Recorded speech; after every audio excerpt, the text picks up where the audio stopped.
Good morning, students. Today we will look into History Chapter 4, The Making of a Global World. It's talking about how the world interlinked or how the world shrank into a small village. Or today we heard this that the world is shrinking, so it is coming to so small, coming closer. Okay, so by globalization we often refer to an economic system that has emerged since the last 50 years. Okay, but as we will look into this chapter, actually the making of the global world has a long history. That's of trade, migration, people in search of work, the movement of capital, and many things else. Okay, so this is a dramatic and visible signs of global interconnectedness in our lives today. So as we go through, see, all through history, human societies have become steadily more interlinked. Okay. From ancient times, traders, priests, and pilgrims traveled vast distances for knowledge, opportunity, and spiritual fulfillment or to escape persecution. As they traveled, they carried goods, money, values, skills, ideas, inventions, and even germs and diseases as well. Okay, so as early as 3000 BC, an active coastal trade linked the Indus Valley civilization with present-day West Asia.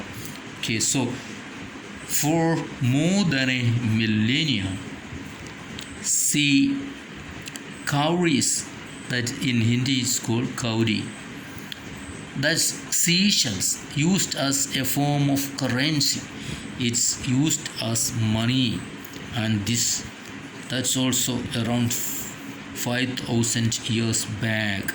And from the Maldives found their way to China and East Africa.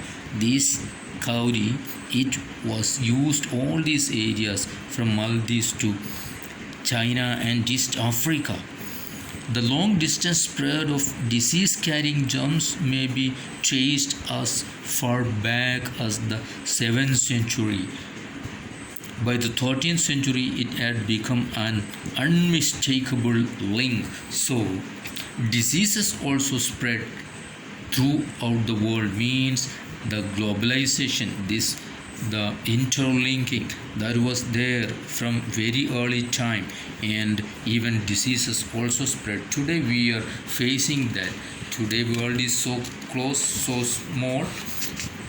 That's why these kinds of things happening very fast, and we are facing the pandemic, COVID, that originated in China, that is spreading throughout the world. Now we'll come to next. Silk Road link the world. The Silk Roads are a good example of vibrant pre-modern trade and cultural links between distant parts of world.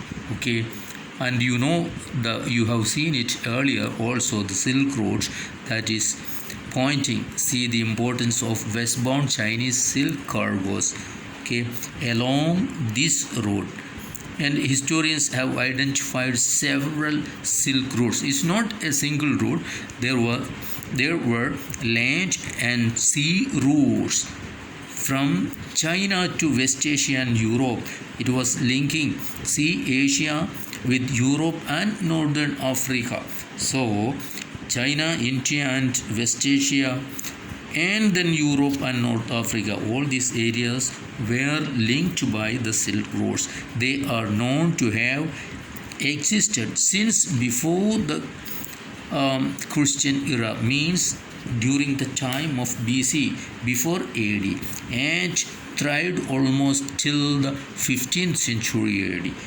Okay, so then Chinese pottery also traveled the same route, and as did textiles and spices from India and South Asia. In return, precious metals and gold and silver flowed from Europe to Asia. So through Silk Roads, it was not Chinese goods that were going to West Asia and Europe, but Indian goods also from East Asian products also were going or being traded to Western countries.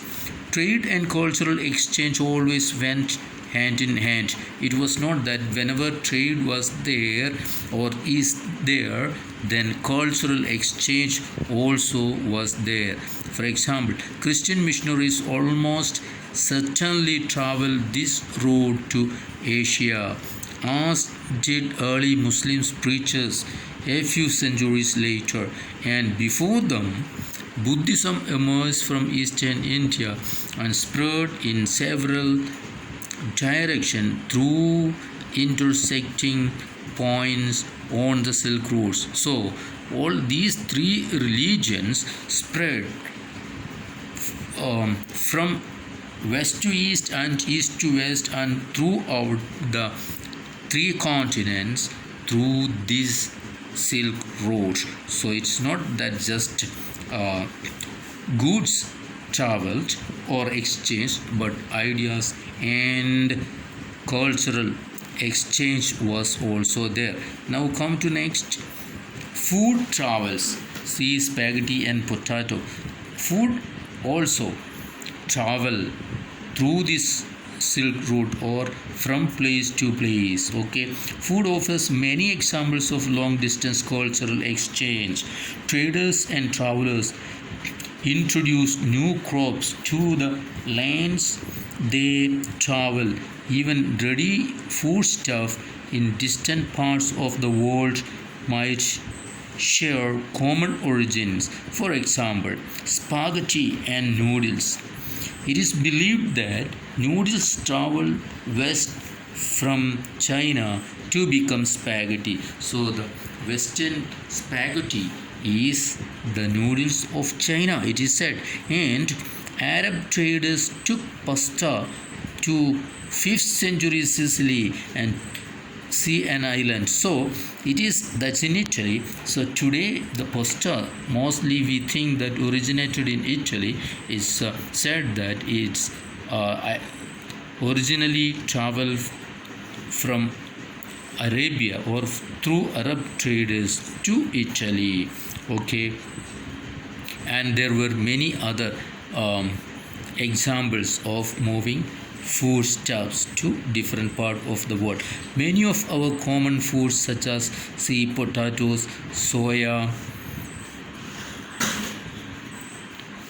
groundnuts, maize, tomatoes, chilies, sweet potatoes, and so on, etc. Many were not known to our ancestors until about 5 centuries ago. That means around 15th century only these came. How? Once America was discovered by Christopher Columbus. So many of these things came to India from America and Europe. Okay,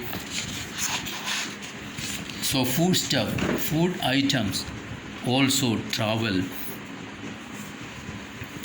Now many of these were, for example, the cassava, potato, coffee, all these are rubber, all these came from it is said that came from America, means American continent.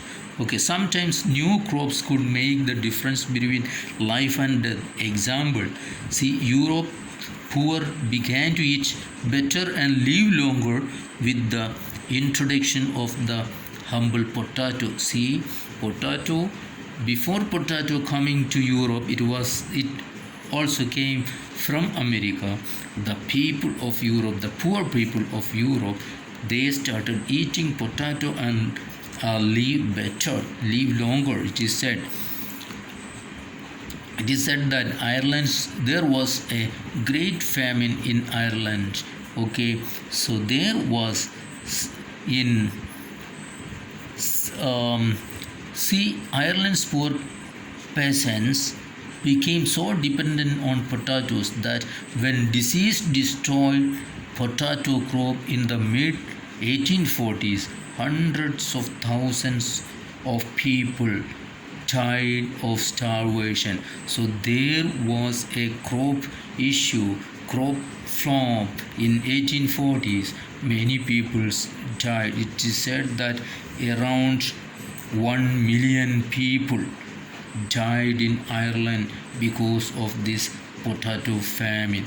Okay, now conquest, disease and trade, that is how it's. See, the pre-modern world shrank greatly in the 16th century after European sailors found a sea route to Asia.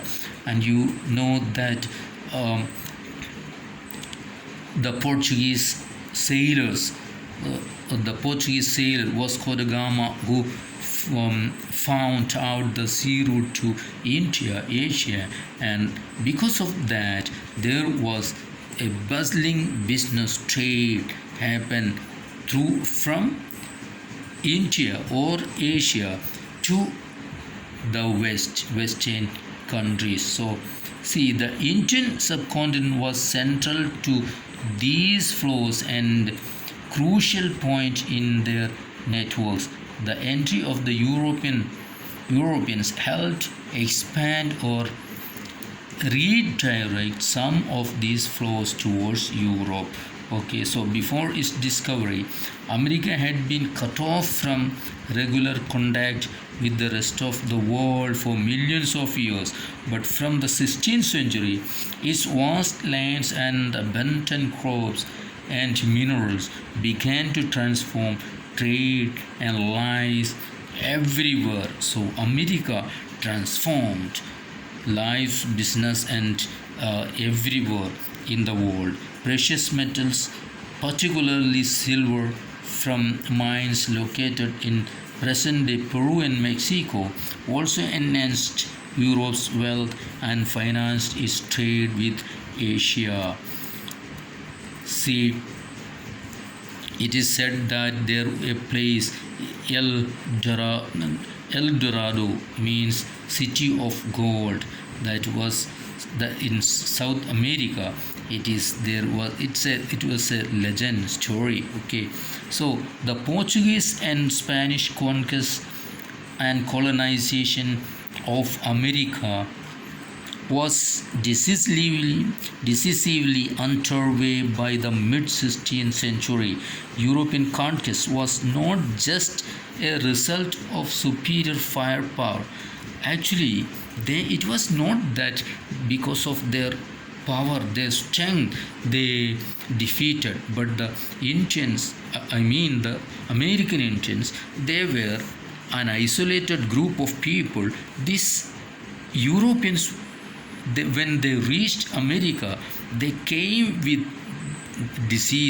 some disease, especially smallpox. And smallpox was a deadly disease, and the American Indians were not that immune to this disease, and many died of this disease. But the Europeans were very much immune to this, so they could escape it.